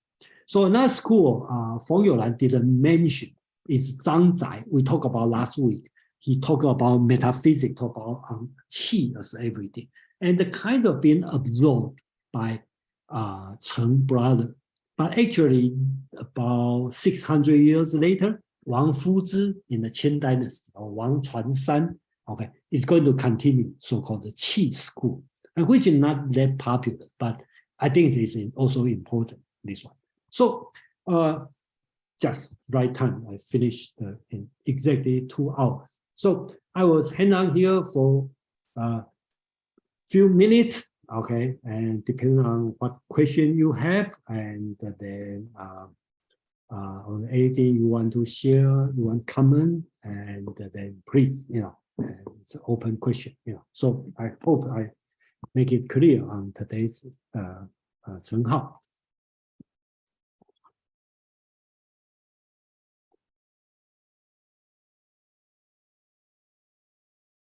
Any comment or question or anything you want to share? What did you learn today? No? Okay, Joe, thank you. No, yeah, no, Paul's question was actually very interesting as far as how do we cultivate virtue, right? And how does it differ from the West? And I don't think it differs all that much, to be quite honest. Yeah, I don't see much think difference, right? I mean, but it is something that you can cultivate on a regular basis by, essentially, by practicing things like charity, or practicing, things like being conscious about the actions that you take, and pursuing virtue.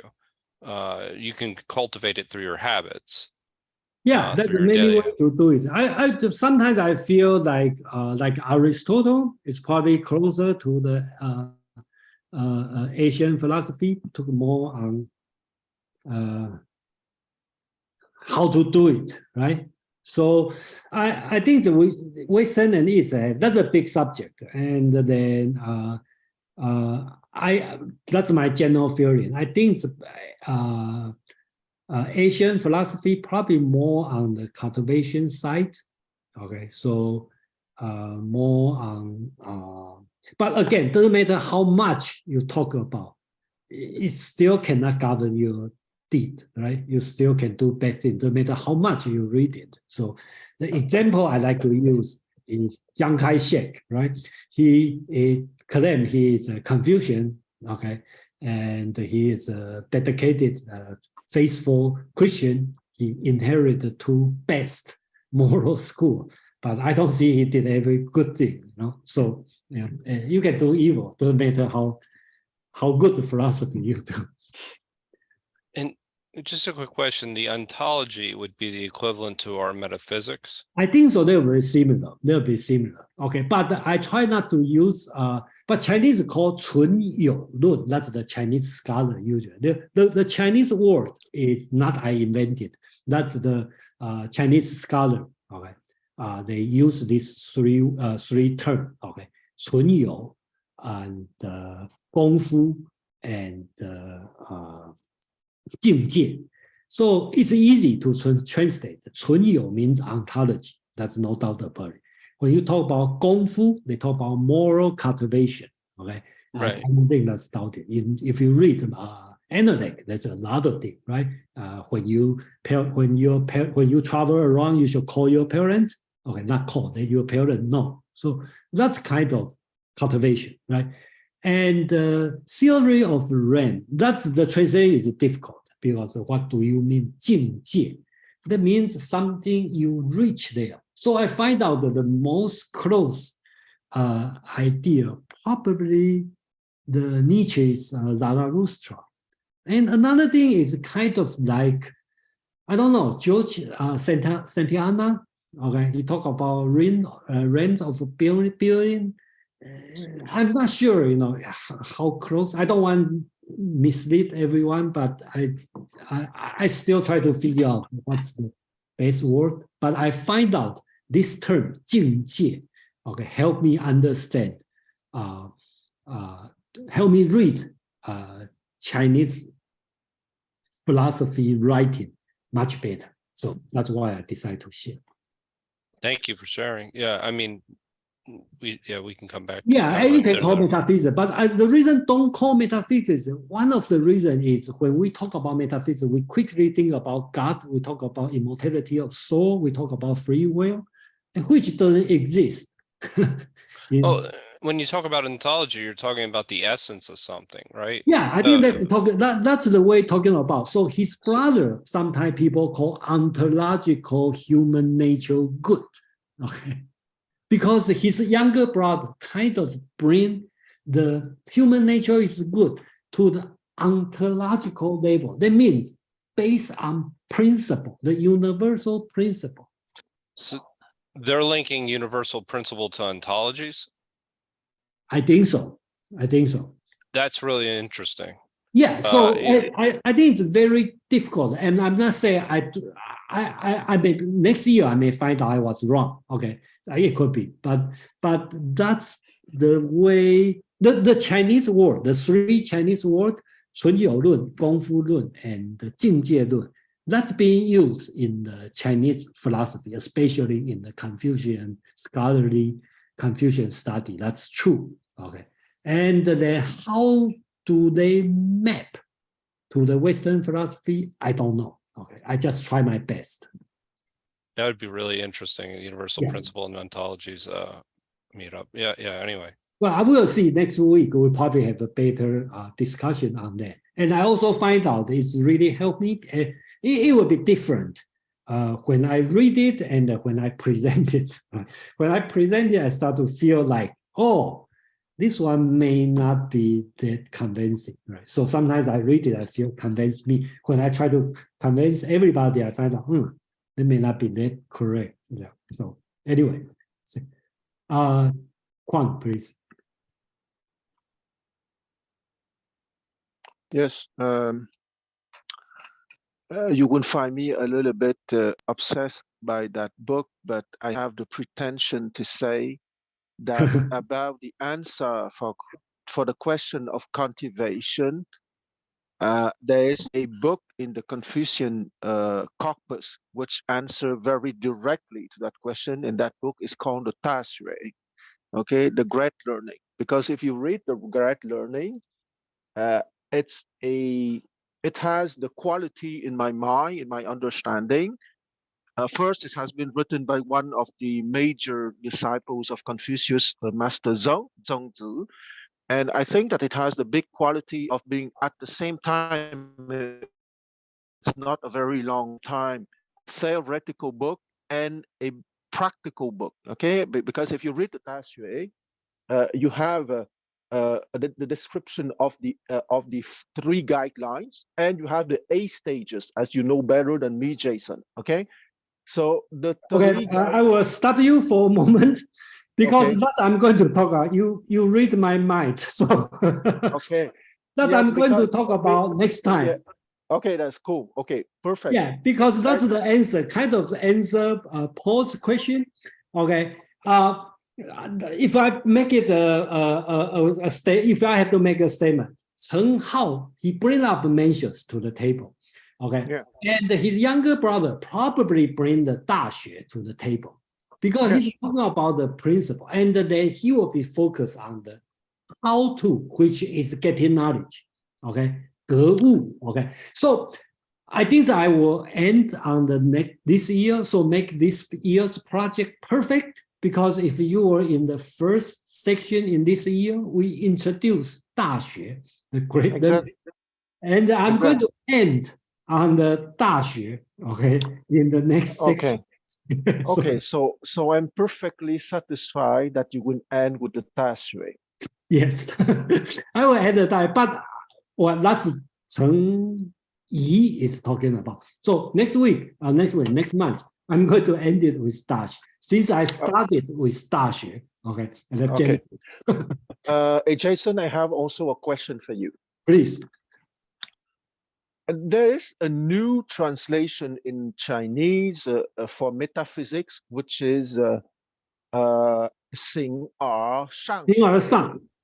Okay, but that translation, I think it has been translated from the English or from the French word, or was it an original word from ancient China? So you did French. Okay, very good. You talk about this. I hope you help next week, because I'm going to bring up same thing in next month. We talk about his brother Cheng Yi. He also focused, because he is more ontological than Cheng Hao. So he will start from the book 形而上谓之道，形而下谓之器. He's going to start from this. That means above the form is Dao. Under the form will be tangible or vessel. Okay, thank you, Jason. Thank you, Jason. You Looks answered like you question. read my mind. So Okay, yeah, because I cultivate myself, so I can read your mind. yeah, great, thank you.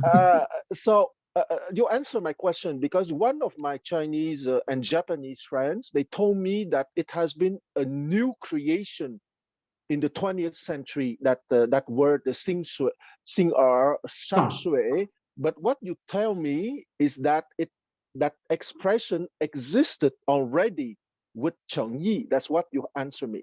Yes, yeah. He talk about, but of course they don't know what's metaphysical. They are not going to speak English or something like this. No. But what you said, that those 4 words existed in the text written by Cheng Yi. That's what you told me. That exists in Yi Jing, in the book of change.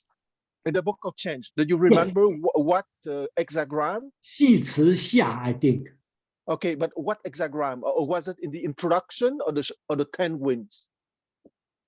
I think the 系辞, okay, in the okay, in one of I the think 10 the winds. 系辞. So the word is 形而上谓之道，形而下谓之器. Okay, so I'm going to talk about this sentence because that's important for Cheng Yi, because what's above, what's under, that's important to him.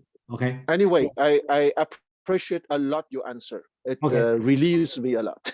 Yeah, because we all read the same classic, so the mindset will be similar. I think that's why you can read me. Paul, please. Sure.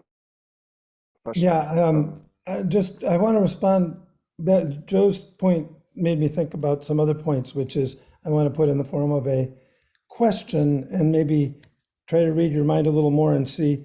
I know I won't try to make you do this month, but I'm tempted. But my point is, Joe brought up this connection with metaphysics and ontology. But my thought is, if you're going to propose that there's these 4 fundamentals of the human nature, and that we're talking about a realm where you're going to a connected oneness with all being, you're making a set of metaphysics ontological statements by doing that. And therefore, the answer to cultivating that is meditation. You just have to sit. I think you are perfect. Your oneness. So there's my thought. Yeah, I think you are perfectly right. You're not reading my mind. You read Cheng Hao's mind. Okay, so, but his younger brother is going to take 1 step ahead. Okay, because his brother is going to say, your heart, mind, the qi, they all under the form. Okay, so they are tangible. The principle is after the form is the principle. So he's going to put the human heart, human nature is good in a different level, and that so which become a different school later. Thank you. Gail? Yeah. Oh, me. First of all, I must apologize for coming so late, so I haven't got the whole lecture. But I think Confucius, the whole theory of it is wonderful because it's not. He's trying to guide you to a better way of life, and all the people that follow him put their opinions onto it and their interpretation of his writings. And I think it's absolutely wonderful. And I really do want to learn a lot more about it. So thank you very much for your explanation of things, because sometimes the translation isn't obvious to you unless it's explained the way you have done. So thank you for that. So I'll just you're welcome. say thank you. Thank you for joining us, but I'd like to thank you to mention about the better way of life. And next time we don't talk about, we constantly forget. They still pursue happiness. Okay, remember the point I showed, how happy he's doing this. And then even his younger brother, we will say, oh, he's more serious on it, but he still pursue happiness. He's instead of going to Mencius, he's going to Confucius, talking about, I think in our analect reading, we talk about this.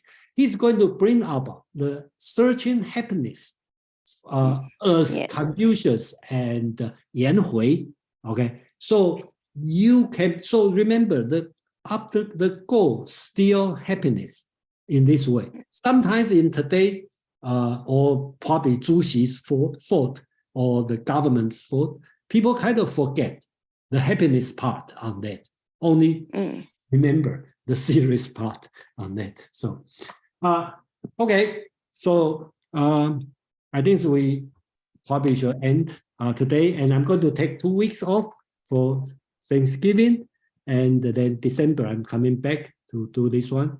And then we will continue this journey. And then I hope everybody learned something, and I just honest to say I learned a lot when I prepare a session. I also learn a lot when I talk this, and I also learn a lot when people ask me questions, sometimes challenge me, or sometimes correct my mistake, or give me suggestion. That's all wonderful, and thank you very much, and happy Thanksgiving. And see you next month. So Happy Thanksgiving. Thank you. Thank you. Thank you, Bye-bye. Jason. you. Very Bye. much. Thank Thank you. you. okay, Okay, bye. thank you.